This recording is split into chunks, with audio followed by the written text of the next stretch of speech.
Imam Fudail bin Iyad memiliki seorang murid yang sangat pintar, bahkan terkenal sebagai murid yang paling pintar di antara teman-temannya.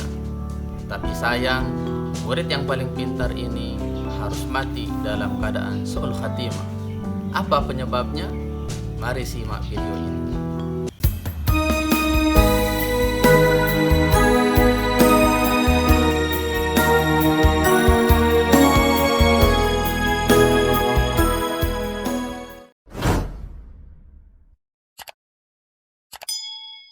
Bismillahirrahmanirrahim. Assalamualaikum warahmatullahi wabarakatuh. Teman-teman yang saya cintai, kali ini kita akan mengulas satu kisah hikmah yang menceritakan tentang murid Imam Fudail bin Iyad yang paling pintar. Tetapi murid ini harus menutup akhir hidupnya dengan keburukan atau yang dikenal dengan su'ul khatimah. Kisah ini saya ambil dari buku Setetes Embun. Buku ini saya tulis pada tahun 2011 yang lalu, atau lebih tepat Ramadan 1432 Hijriah. Sekarang bulan Ramadan 1441.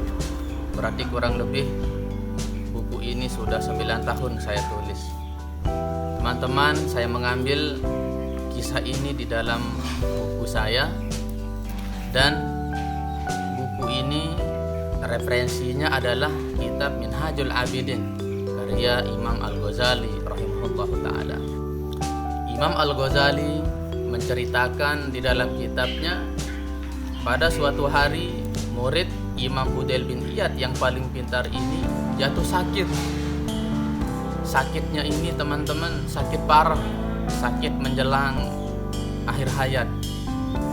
Akhirnya sang imam, yaitu Imam Fudail bin Iyad, pergi menjenguk anak buahnya atau muridnya yang sedang sakit di rumahnya. Begitu beliau sampai di dekat muridnya yang sedang sakit ini, Imam Fudail bin Iyad pun duduk di dekat kepala muridnya.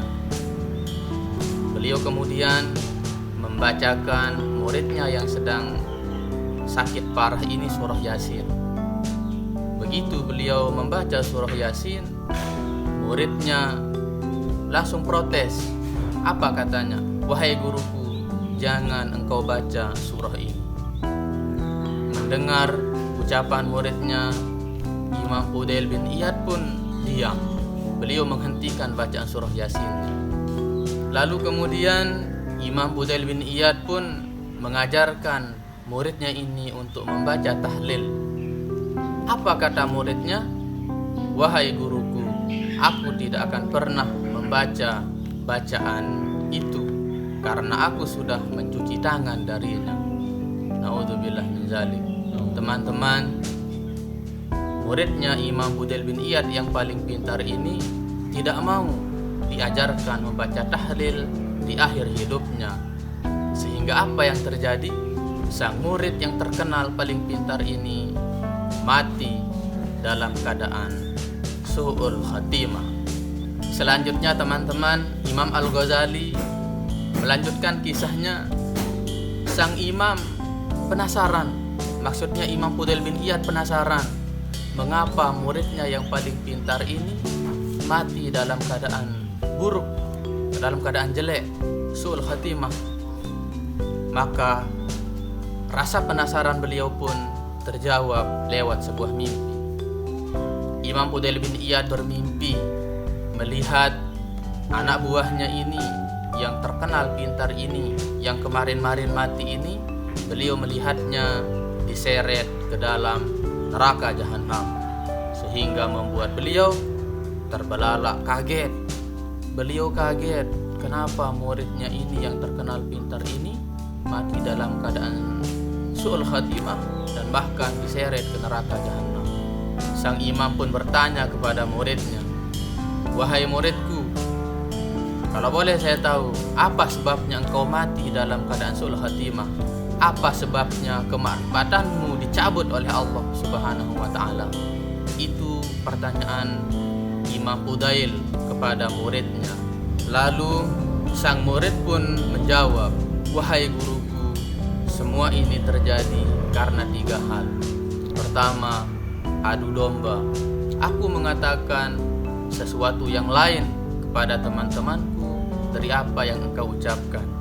Yang kedua, aku sering iri hati. Aku sering sekali iri hati kepada teman-temanku.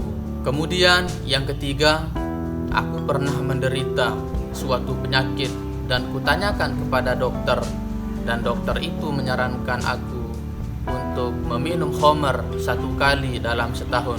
Maka sejak saat itu, wahai guruku, aku meminum khamar 1 kali setahun."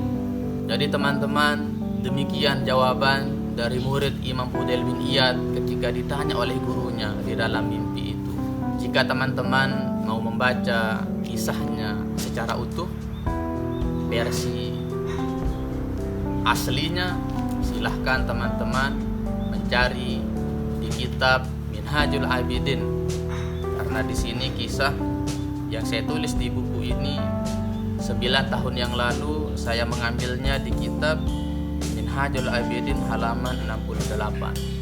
Jadi teman-teman kalau mau membaca langsung kisahnya yang utuh dan lengkap versi Imam Al-Ghazali, bisa membuka kitab Minhajul Abidin halaman 68. Teman-teman yang saya cintai, mudah-mudahan dari kisah ini kita bisa mengambil pelajaran berharga bahwa sebagai seorang santri kita tidak boleh melakukan 3 hal yang tadi. Pertama, adu domba. Yang kedua, iri hati.